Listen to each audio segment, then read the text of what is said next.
My song's topics range from raising autism awareness in children, battling worries, and embracing differences in self and in others, all of which are related to my own personal experiences.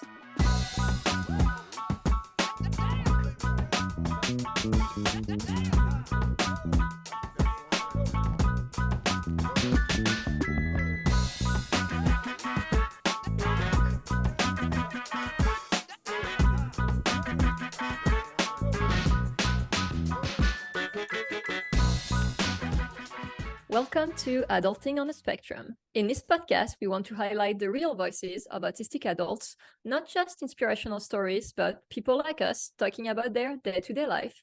Basically, we want to give a voice to a variety of autistic people. I'm Eileen Lamb, an autistic author and photographer, and I co-host this podcast with Andrew Komarow. Hey, Andrew. Hey, Eileen. I'm an autistic entrepreneur and the co-host of this podcast. Today, our guest is Larissa G. She earned a BA in music therapy through piano from Montclair State University. She's an advocate for autism and neurodivergent acceptance, using music to inspire audiences at conferences, universities, schools, and fundraisers. Larissa also authored 10 musical song lyric books for children and offers piano and adaptive music lessons at her Discovery Music Studio in somewhere in New Jersey. Yes. She's a multilingual performer, hosted World Beats the Larissa G Show on YouTube, and is known for entertaining and recording artists in New Jersey and beyond. Welcome. Hello, viewers. So if you've listened to the podcast before, you may know that we like to start off each episode by asking each guest how they prefer to identify. And we don't mean typical pronouns, she, her, although you're welcome to share those as well. We mean identify as an autistic person, on the spectrum, Asperger's, don't care. Do you have a preference? If so, what is it? So I would like to share that I would prefer to be addressed as a woman on the spectrum. Yeah. Can you tell us a bit about your diagnosis journey? When were you diagnosed with autism and anything else you want to share? Of course. So when I was 2 years and 2 months old, I was diagnosed with PDD-NOS. And when I was 5, it was confirmed that I was diagnosed with high-functioning autism. And you are aware that these are no longer considered as categories. So how it all started, before I turned 1 year and 6 months old, I was developing normally, but within a period of 6 months, I lost all the words that I had acquired and my eye contact disappeared, and I totally lost interest in socializing with family members or anybody else for that matter. I completely withdrew into my own world, leaving my family feeling lost, feeling very concerned and also puzzled.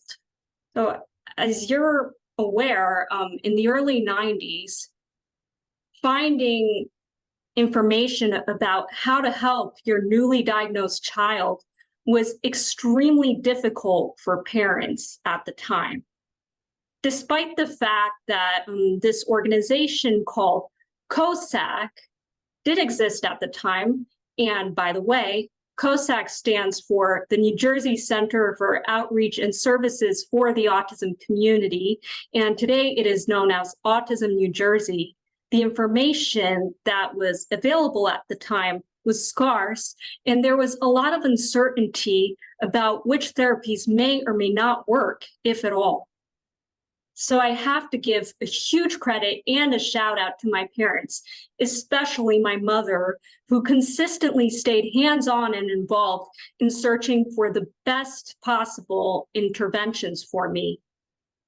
And she shared with me that she used the book by Catherine Maurice called Let Me Hear Your Voice as her Bible for my interventions. So this book is a mother's story about how her 2 children diagnosed with autism overcame challenges of autism over a period of 1 or 2 years, mostly with the help of intensive ABA therapy. And let me tell you a little more about my path and what helped me during my school years. Before I actually get into that, I would like to share with you that I wrote a musical composition, which I called The Train Ride, depicting mine and my family's uphill battle that we took to help me conquer the challenges of autism. It starts from the day I was first diagnosed when I was 2 and onward. I do recommend to parents to listen to that instrumental piece because it accompanies a narrative about my journey. It is part of a musical trio which I created called Life is a Train Ride, an Autism Journey. So the song that I wrote, which precedes the train ride, is called Life is a Train Ride, which I dedicated to my mother and the other mothers of children with autism in the world. So when I wrote this song, I thought about the emotions that a mother would feel when they hear for the first time that their child has been diagnosed with autism. So Life is a Train Ride tells the story of the beginning of a lifelong journey that the mother takes to help her child overcome the challenges that are related to autism. And this journey is described as a lengthy train ride. And these musical compositions are available for download on my website, www.larissagmusic.info, and they're included on my music album, CD album called Life is a Train Ride. So so you mentioned as part of the book that really helped your mother help you, there was intensive ABA therapy was the recommendation. If I heard you correctly, did you yourself receive intensive ABA therapy? And if so, how did it help you? And what other treatments did you have? So I was actually going to say that in my early childhood, I received about 8 to 10 hours a week of ABA therapy at home, as well as a combination of ABA and play therapies.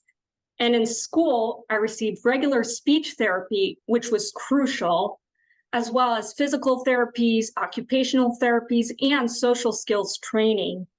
And as a result of these services, by the time I got to first grade, I was able to be almost fully mainstreamed with a shadow.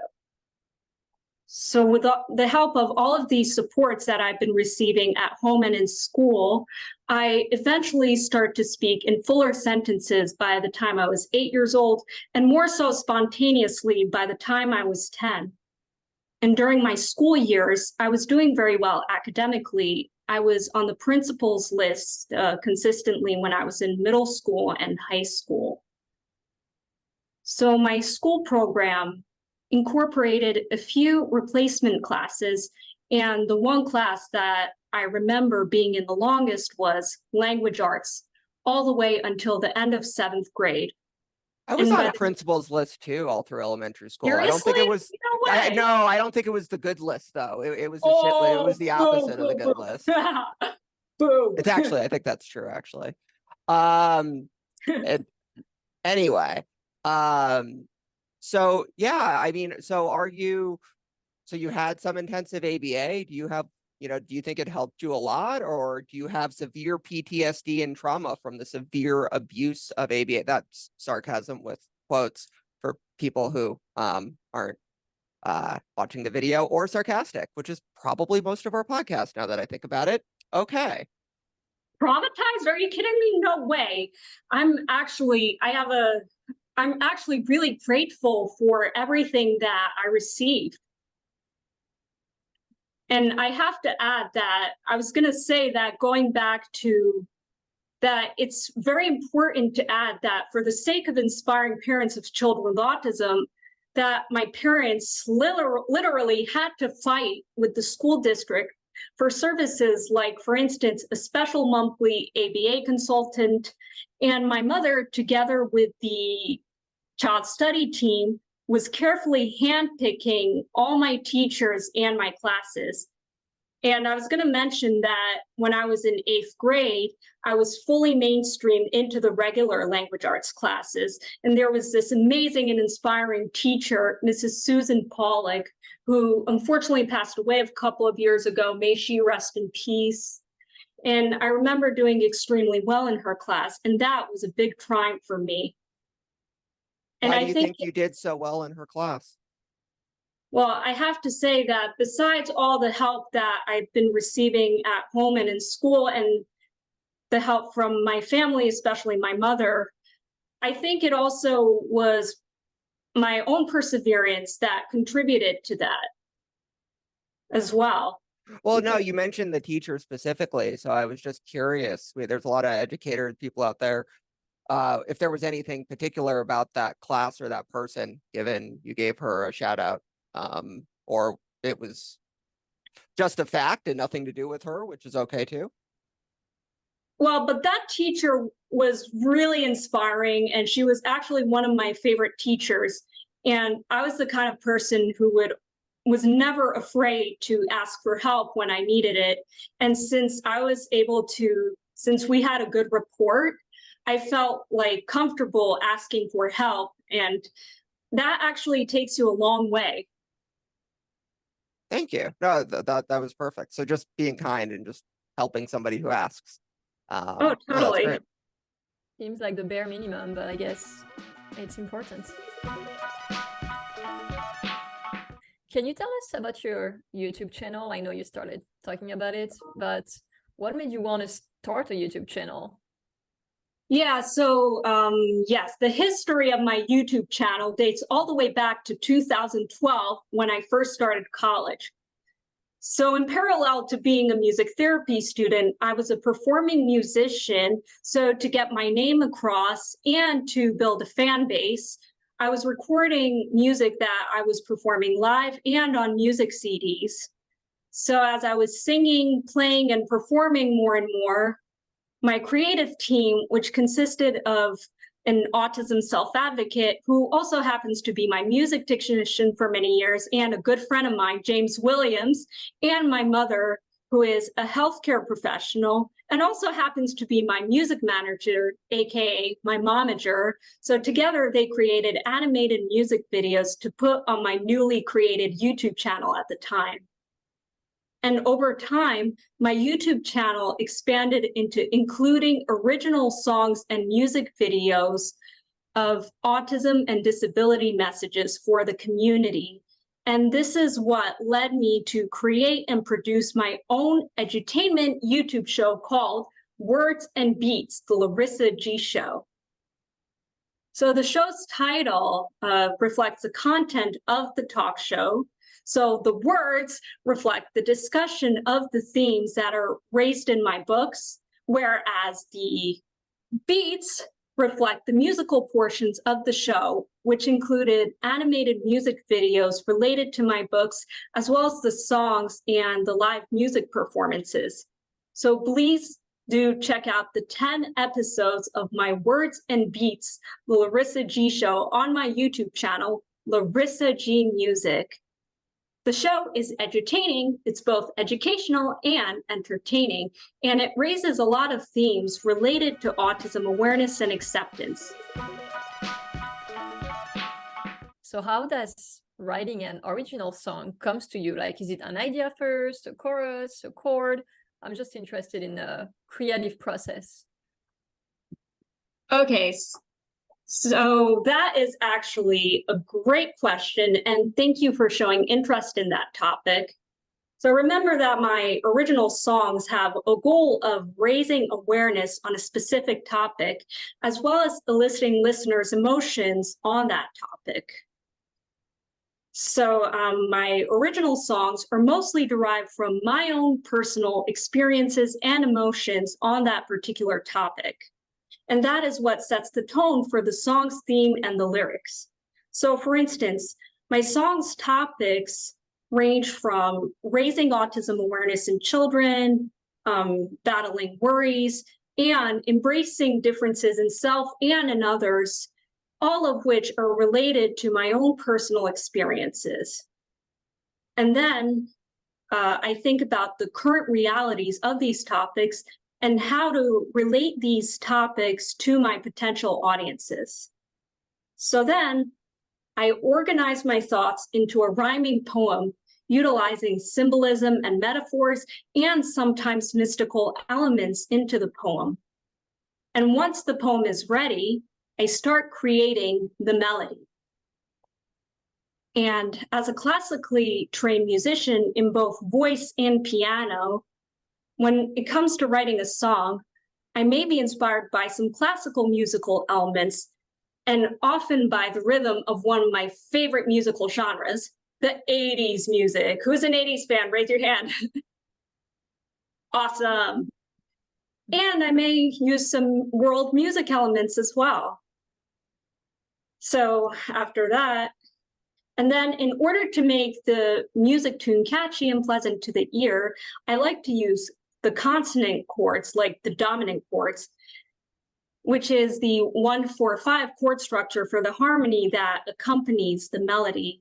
In the first verse, I write in the C minor chord, and then the second verse moves up a step on the music scale to the D minor chord. So it would start like this. First verse, I am here to let you know that the wings of new beginnings will be spreading words of freedom, free to show you who we are. And then after the first verse in the chorus, then comes the second verse in the D minor scale. Me, I'm blessed with sounds of music, hills of love and drops of kindness, rocks of strength and stones of guidance, help me rise above the storm. So you heard the noticeable change as it moved up in the scale. To sum it all up, the idea about the topic that needs awareness comes first, which is based on my personal experiences. And then the poem is created next, after that song with the verse and chorus. And finally, the catchy musical tune completes the process. Very cool. Thank you for sharing and showing everyone how it's done. Of course. So for those who, so you have a degree in music therapy. And for those who don't know, what is music therapy? Why is it beneficial? And if they're interested, what other resources can they find for music therapy? So yes, I earned my bachelor's degree in music therapy cum laude from the John Cali School of Music at Montclair State University in New Jersey from the year 2017. And yeah, I'm sure we heard this quote, which happens to be one of my favorites: when words fail, music speaks. So music has always been known to have a therapeutic effect on people, but the field of music therapy itself has been around since the post-World War II era. It's a relatively new field, so though people heard about music therapy, they don't know exactly what it is and how it is used.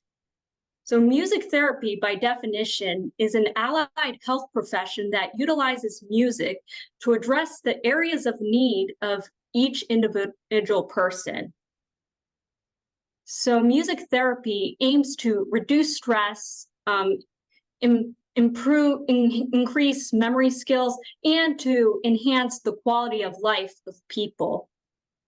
And the populations that would benefit from music therapy are children with autism and other special needs, the elderly, and those with mental health, physical, and emotional challenges. So in music therapy, the music therapist designs the plans based on each individual's musical preferences, emotional and psychological needs, and their previous and current experiences. And may I add that in order to benefit from music therapy, the client does not have to have any prior musical experience or musical talent. So for instance, when I teach music to children with autism, I utilize the music therapy approaches to adapt to their individual needs and their interests. Now, let me share with you how else I use music therapy besides in music teaching. if you don't mind. Go for it. Okay, so there's another model that uses music to create positive change in larger groups of people in the social and cultural context. And that model is known as community music therapy. As such, I view my musical performances and my autism awareness and acceptance presentations through music as a form of community music therapy. So I've been giving my musical autism awareness and acceptance presentations at various autism, disability, and music therapy conferences, in university programs, schools, events, fundraisers, and more. So when I give my autism awareness presentations and distribute my original inspirational educational song lyric books, I use music as a tool for empowerment and to create a positive social change in various communities globally. And as it relates to my musical performances, so when I use community music therapy for the general public, I'd like to share with you to let you know that I sing in up to 12 different languages. So for instance, when I sing for Korean or Jewish seniors in Korean or in Yiddish and Hebrew, respectively, I'm able to connect with the seniors through music, and the seniors are able to connect with their, to reconnect with their cultural past and their heritage. And that is quite therapeutic. Thank you for sharing. I love how your answers are so thought out, and I can tell you have that teaching mindset in the way Oh, you're thank you. Well, explaining things. Like we can tell the experience of teaching people what you love, and this is great. Thank you. Thanks. I appreciate it. Music has been a huge influence in your life, obviously. What is your earliest music memory? Yeah, music has certainly been has played a big role throughout my life, ever since I was first diagnosed with autism at the age of 2. My mother often reminds me of a time when an amazing speech therapist recommended to my mom to sing to me directions rather than speak them out to me as a way to catch my attention, and music did wonders. As far as my own earliest memory, I remember a time when I was 4 or 5 years old.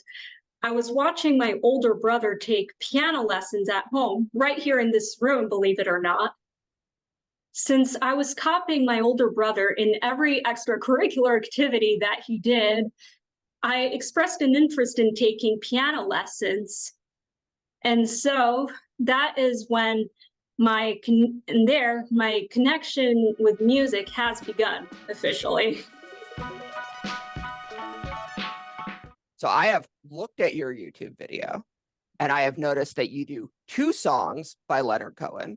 So are you a big fan of Leonard Cohen? I never got to see him live before he passed, but or is it just a coincidence because he does songs that are also very easy to cover? And for people who don't know, he wrote Hallelujah, which has been covered by literally everyone on the planet. It's from Shrek, is how a lot of people actually remember it, sadly enough. Okay. I myself am a big fan of Leonard Cohen, and so is my mom. And since I myself am Jewish, by the way, Leonard Cohen is Jewish like me, so there's some identification, and a lot of his music has a lot of Jewish overtones. And I really love his music, and it's super duper deep, especially his lyrics. One of my favorite songs is Dance Me to the End of Love. I love that song. Seriously, no way. Yeah. Did you even know it was Leonard Cohen? You know what? Actually, I didn't know. No, I No, knew. I know you knew, Eileen. Oh, wait. So you mean Eileen? I'm sorry. You know what? I didn't know they were the original. There is that band that I love. That's but now I feel bad that I didn't know. It's called the Civil. I think it's called the Civil Wars. Do you guys know that band? No, I don't think so. I never heard of it, to be honest. Well, they did a cover of it, and that's how I discovered that song. But you know what? I'm so big on listening to the original because there's that song I love from Bon Iver called Skinny Love, and that singer who's great, Birdie, did a cover of it, and now everyone thinks that that song is from Birdie, but it's not from her. And as great as her cover is, it's not the original, and there's just something so special about the original, you know? I definitely will check it out. Thanks for telling me about it. I will die on this hill that Cake does a better version of I Will Survive than Gloria Gaynor. Oh my God, I love I Will Survive. Yeah, me too, Andrew. I'll never agree on that. That is, they're added to the long list of things we will never agree on. Where can people find you on social media? I know we've touched on it, but this is the self-promotion portion of the episode, so let us know. Yeah, so my Instagram is at Larissa G Music.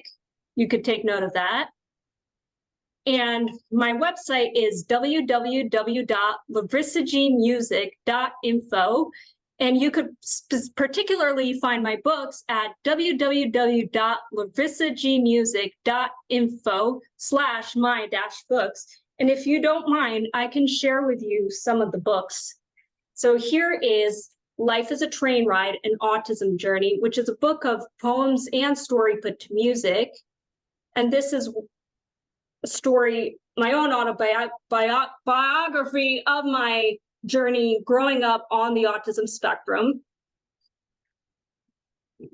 And here are two books that raise autism awareness and acceptance in children. Here is My Name is Faye, which was based on my own childhood living on the autism spectrum. And here is a boy version called My Name is Ray. And they're both illustrated in the Japanese anime style by a friend of mine from high school. And the purpose is to relate to some of the children with autism who are really into anime as their special interest. And here's the first edition of My Name is Faye that I self-illustrated. And here's me at age 4. Very cute. Thank you. And here is Don't Forget That Life Rocks, which encourages positive thinking and helps cope with thoughts of worry and anxiety. And that was illustrated by a high school student with lupus. And here is Different Like Confetti, which is meant to help children with embracing differences in themselves and in others. And this was illustrated by another high school student with ADHD. And the boy himself, his name is Bill, and he himself has ADHD and a learning disability. Well, before we go, I would love to ask you some quickfire questions. And so if you're not familiar with quickfire questions, I'm going to ask you some quickfire questions. And you tell me the first thing that comes to your mind. And that's like quick answers in like a sentence or less. So who's your favorite 80s band or singer? Ooh, to be honest, I like a lot of them. It's hard to name all of them, but... Are you ever not honest? Oh, I'm no. joking. I say that too, and I'm autistic too. No. So, okay. Yeah, continue. So to name one from the top of my head, I think it would be George Michael, because one of my favorite songs of his is Careless Whisper. Favorite color? Honestly, I like a lot of colors, but to name one, it would be red, because that was a color that I was obsessed with since my childhood. Favorite food? My favorite food, I mean, me personally, I'm a health freak, so I love to eat healthy foods, but to name one favorite food is Italian squid ink spaghetti. Favorite instrument? I mean, I do enjoy singing and playing piano, but my favorite instrument, I would have to say, my voice.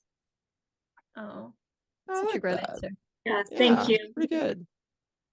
Well, thank you so much for joining us today. Of course. Thank you for having me, Eileen. It was so nice to meet you. And it was nice to meet you too, Andrew. Thank you. It was great to meet you. Thanks for coming on.